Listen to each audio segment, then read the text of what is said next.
পৃথিবীতে একজন মানুষই শুধু জানতেন যে তিনি পৃথিবীতে কতদিন বাঁচবেন, সেটা হচ্ছে সাইয়েদনা আদম আলাইহিস সালাম। ওনাকে বলে দেওয়া হয়েছিল তুমি পৃথিবীতে বাঁচবে 1000 বছর। সাইয়েদনা আদমের সামনে অনেকগুলো রুহু রাখা হলো। সাইয়েদনা আদম বললেন এরা কারা? আল্লাহ বললেন তোমার বংশধর। সাইয়েদনা আদম বললেন আল্লাহ ওই যে একটা রুহু দেখা যায় এটার নাম কি?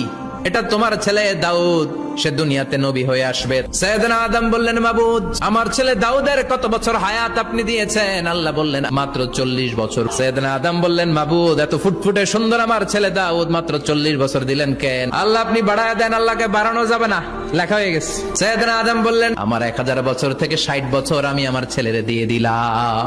আর আদম আলাইহিস সালাম পেয়েছিলেন 1000 বছর, 60 কমে গেলে রইল কত? 940 বছর পৃথিবীতে থাকার পরে মালাকুল মাউত চলে এসেছে, এসে বলল জিতু আন আকবাদা রূহাক, রূহ কবজ করতে আসছি।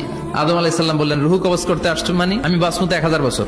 মালাকুল মাউত বললেন না না, ওই যে আগের কথা স্মরণ করেন আপনি 60 বছর দিয়া দিয়েছিলেন। কয় না আমি দেই নাই।